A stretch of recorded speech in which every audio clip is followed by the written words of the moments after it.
Hello everyone, कैसे हैं आप सभी। आई होप कि आप अच्छे होंगे। आज हम जानेंगे कंप्यूटर लैंग्वेज के बारे में। आज we know that computer is an electronic machine. Computer क्या है? एक इलेक्ट्रॉनिक मशीन है। ओके। लेकिन यहाँ पे जो दूसरा टर्म है वो है लैंग्वेज। तो लैंग्वेज क्या होता है? लैंग्वेज एक मीडियम है अपने व्यूज़ और फीलिंग्स को एक्सप्रेस करने के लिए। ठीक है, एक ऐसा मीडियम है जिसमें हम अपने व्यूज़ और फीलिंग्स को या तो वर्बली या फिर सिंबॉलिकली एक्सप्रेस करते हैं सामने लोगों के साथ। ओके। मतलब एक तरीके से बोले तो अपनी बातों को, अपने इंस्ट्रक्शंस को, इंफॉर्मेशन को शेयर करने के लिए जिस मीडियम का हम यूज़ करते हैं वो लैंग्वेज कहलाता है। चाहे वो बोल कर हो, लिख कर हो या फिर सिंबॉलिकली हो, यानी कि इशारा कर हो, ये लैंग्वेज कहलाता है। ओके। हम जानेंगे लैंग्वेज कितने टाइप्स के होते हैं। ओके। आगे हम लोग देखते हैं कि लैंग्वेज कितने टाइप्स के होते हैं। कंप्यूटर लैंग्वेज 4 टाइप के होते हैं। ठीक है, कितने टाइप के होते हैं? 4 टाइप के। उनमें पहला है मशीन लैंग्वेज, सेकंड है असेंबली लैंग्वेज, थर्ड है हाई लेवल लैंग्वेज और फोर्थ जनरेशन लैंग्वेज। ओके। इसे हम लोग आगे समझते हैं गौर से। फर्स्ट है मशीन लैंग्वेज। मशीन लैंग्वेज क्या होता है? हम जानते हैं कि कंप्यूटर एक मशीन है। ओके। इसे हम लोग फर्स्ट जनरेशन लैंग्वेज या फिर लो लेवल लैंग्वेज भी कहते हैं। ओके। फर्स्ट जनरेशन लैंग्वेज और लो लेवल लैंग्वेज भी कहते हैं। हम लोग जानते हैं कंप्यूटर एक मशीन है, इसलिए मशीन को आपने देखा है कि मशीन सिर्फ एक ही लैंग्वेज को समझता है, वो है ऑन और ऑफ के लैंग्वेज को। ठीक है। जैसे कि आपके घर में कोई मशीन है, वो आप उसके साथ कैसे कम्युनिकेट करते हैं? आप उसके साथ कम्युनिकेट करते हैं सिर्फ ऑन और ऑफ करके। ओके। तो ये जो मशीन लैंग्वेज है उसे हम लोग बाइनरी लैंग्वेज भी कहते हैं। ठीक है, क्यों कहते हैं? क्योंकि ये सिर्फ 0 और 1 में टॉक करता है हमसे, सिर्फ 0 और 1 में। जी, जहाँ पर 0 का मतलब है ऑफ और 1 का मतलब है ऑन, इसे हम लोग बाइनरी डिजिट्स कहते हैं। क्या कहते हैं? Binary digits. ओके। 0 और 1 को, जहाँ पे 0 का मतलब है ऑफ और 1 का मतलब है ऑन। ठीक है। आगे देखते हैं हम लोग कि ये बाइनरी डिजिट कैसा होता है, और या फिर हम लोग देखते हैं आगे जो मशीन लैंग्वेज है वो बहुत ही डिफरेंट होता है, वो बहुत ही मुश्किल होता है। एक्चुअली मशीन लैंग्वेज वो सिर्फ मशीन ही समझता है, हम इंसान नहीं समझते। ठीक है। पहले के समय में कंप्यूटर के साथ में कम्युनिकेशन जो होता था वो मशीन लैंग्वेज की से ही होता था, जो कि बहुत ही मुश्किल था इंसानों के लिए। ठीक है। तो एक तरीके से बोले तो इसे सिंपल बनाने के लिए असेंबली लैंग्वेज का यूज़ किया गया। किसका यूज़ किया गया? असेंबली लैंग्वेज का। इसको सेकेंड जनरेशन लैंग्वेज भी कहते हैं, यानी कि लो लेवल लैंग्वेज। इसमें क्या होता है? इसमें होता है कलेक्शन ऑफ नेमोनिक कोड्स और सिम्बॉल्स। इसमें निमोनिक कोड्स का कलेक्शन होता है और कोड्स होता है। ओके। जैसे कि कैसे कोड्स होते हैं?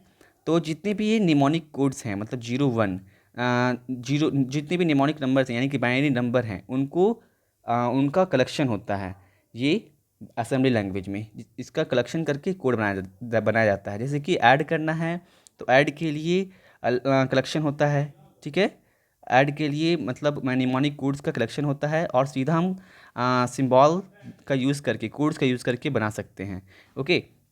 सब्ट्रैक्शन के लिए या फिर इस तरीके से MOV SUM ECX CBX इस तरह का कोड होता है, और इसका यूज़ करते हैं हम लोग कंप्यूटर लैंग्वेज को कन्वर्ट करने के लिए, एक तरीके से बोल सकते हैं।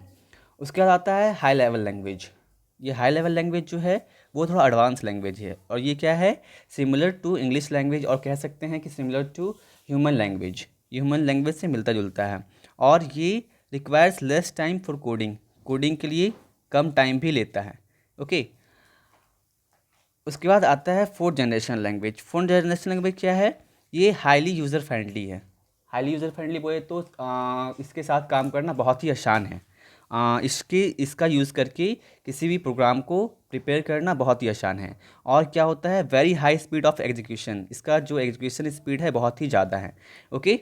आगे हम लोग देखते हैं कि बाइनरी डिजिट्स कैसे होते हैं, मतलब हम बाइनरी लैंग्वेज में कोडिंग कैसे कर सकते हैं। ओके। बाइनरी लैंग्वेज में अगर हमें कोई प्रोग्राम लिखना है तो हम कैसे कर सकते हैं? तो बाइनरी लैंग्वेज में इस तरीके से होता है, देखिए 0 11 0 1 0 इस तरीके से बाइनरी लैंग्वेज होता है, 1 1 0 1 1 0 इस तरीके से। ओके, और इसका ही कलेक्शन को हम लोग असेंबली लैंग्वेज कहते हैं। इसे इसमें कोड होता है इस तरीके से, ठीक है।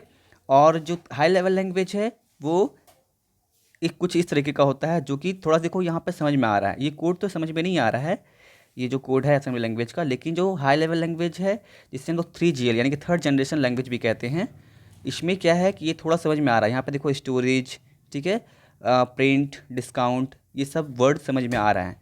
ओके, आगे देखते हैं हम लोग कि अभी क्या है कि हमने जैसा कि डिस्कस किया कि मशीन लैंग्वेज इंसान नहीं समझता, और इंसान क्या कहते हैं, जो इंसान का लैंग्वेज है वो कंप्यूटर नहीं समझता, क्योंकि वो एक मशीन है।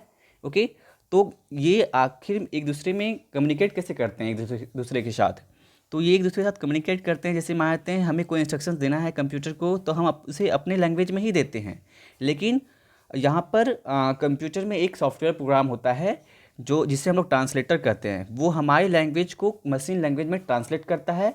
और सेम यही प्रोग्राम जब कंप्यूटर हमें देता है एज ए आउटपुट, तो यही प्रोग्राम वो जो आउटपुट देता है वो हमें मशीन लैंग्वेज में ही देता है। लेकिन जो इसके अंदर ट्रांसलेटर है, जो सॉफ्टवेयर प्रोग्राम है ट्रांसलेटर, वो फिर से कन्वर्ट करता है हमारी लैंग्वेज में, ठीक है, जो ह्यूमन लैंग्वेज है उसमें, और फिर हम इसे समझते हैं। आगे देखते हैं किस तरीके से, ठीक है। तो कौन कौन से लैंग्वेज ट्रांसलेटर है? तो मशीन लैंग्वेज से असेंबली लैंग्वेज में कन्वर्ट करने के लिए, और असेंबली लैंग्वेज से मशीन लैंग्वेज में कन्वर्ट करने के लिए जिस ट्रांसलेटर का हम यूज़ करते हैं वो है असेंबलर। वो क्या है? असेंबलर, ठीक है। सेम टाइप से हम बोल सकते हैं कि फर्स्ट जनरेशन लैंग्वेज यानी कि बाइनरी लैंग्वेज से थर्ड जनरेशन लैंग्वेज में, हाई लेवल लैंग्वेज में कन्वर्ट करने के लिए जिस ट्रांसलेटर का यूज हम करते हैं वो है कंपाइलर, ठीक है। वो क्या है? कंपाइलर। ओके, और इस जगह पर इंटरप्रेटर का भी यूज होता है। कंपाइलर और इंटरप्रेटर में कुछ डिफरेंस है जो मैं आपको आगे बताऊंगा, ठीक है। आई होप कि आपको यहाँ तक समझ में आया होगा। आगे देखते हैं हम लोग। यहाँ पर देखिए असेंबलर का डेफिनेशन दिया हुआ है। Okay, the program written in assembly language is converted into machine language by the assembler. Okay, जो प्रोग्राम मशीन लैंग्वेज में लिखा होता है वो असेंबली लैंग्वेज में कन्वर्ट होता है, या फिर असेंबली लैंग्वेज में लिखा होता है वो मशीन लैंग्वेज में कन्वर्ट होता है। किसकी हेल्प से? असेंबलर की हेल्प से। ओके, कंपाइलर क्या है? Compiler is a more complex software than assembler. ये ज़्यादा कॉम्प्लेक्स सॉफ्टवेयर है असेंबलर के असेंबलर के कंपैरिजन में। Okay, being specific for a high level language, it converts high level language program into machine language। ये high level language program को machine language में convert करता है। कौन? कंपाइलर, ठीक है। A compiler converts the whole program at the same time and reports all the errors of the program along with the line numbers। ठीक है, मतलब बोल सकते हैं एक तरीके से ये क्या करता है? Program at the same time and reports all the errors of the program. Program के जितने भी एरर्स हैं उनको उनका रिपोर्ट करता है, ठीक है, along with the line numbers के साथ में। फिर देखते हैं इंटरप्रेटर। इंटरप्रेटर भी सेम इसी टाइप का क्या कहते हैं, कंपाइल के जैसा ही ट्रांसलेटर है। Okay, a high level language program is converted into machine language bye interpreter. ये भी हाई लेवल लैंग्वेज प्रोग्राम को मशीन लैंग्वेज में कन्वर्ट करता है इंटरप्रेटर के हेल्प से, ठीक है। And the conversion is executed line by line. और जितने भी कन्वर्सन होते हैं वो लाइन बाय लाइन एग्जीक्यूट होते हैं। Okay, if there is any error in any line, किसी भी लाइन में किसी भी टाइप का एरर है तो ये क्या करता है? It reports it at the same time. वो सेम टाइम पर रिपोर्ट करता है। And program execution can not resume. और जो प्रोग्राम एग्जीक्यूशन है वो उससे आगे नहीं बढ़ सकता, ठीक है, वो वहाँ पर ही पॉज हो जाता है, ठीक है, until the error is rectified, जब तक कि जो एरर है उसे सही नहीं कर दिया जाए, ठीक है। अब हम लोग जानेंगे कुछ हाई लेवल लैंग्वेज के बारे में। Okay, some high level language. यहाँ पे क्या क्या है? यहाँ पर है बेसिक, ठीक है। बेसिक को किसने डेवलप किया था? जॉन जी कैमिनी ने, ठीक है। और थॉमस ई कुर्ज ने, कब? 1964 में। ठीक है। बेसिक स्टैंड्स फॉर, बेसिक का फुल फॉर्म क्या है यहाँ पर दिया हुआ है। ठीक है। फिर कोबोल, कोबोल क्या है? It was developed to cater to the needs of the business world and perform task like developing and processing accounts and payroll system as well as stock management. इन सब चीज़ों को करने के लिए कोबोल का डेवलप किया गया था। तो कोबोल का फुल फॉर्म भी यहाँ पर दिया हुआ है, देखिए। अब आगे हम लोग पढ़ते हैं पास्कल। पास्कल भी एक कंप्यूटर लैंग्वेज है, हाई लेवल लैंग्वेज है। ठीक है। इसको क्या है? It is structure programming language used for business and scientific purposes. ठीक है, ये बिजनेस और साइंटिफिक पर्पसेज का पर्पस के लिए यूज़ होता है। It has been named after the French mathematician. इसका नाम रखा गया है एक फ्रेंच मैथमेटिशियन के नाम पर, जिनका नाम है Blaise Pascal. Okay. Who had invented Pascal's adding machine, जिन्होंने इन्वेंट किया था पास्कल्स एडिंग मशीन। ओके, मतलब ऐड करने की मशीन को उन्होंने इन्वेंट किया था, उनके नाम पर ही इस लैंग्वेज का नाम रखा गया है।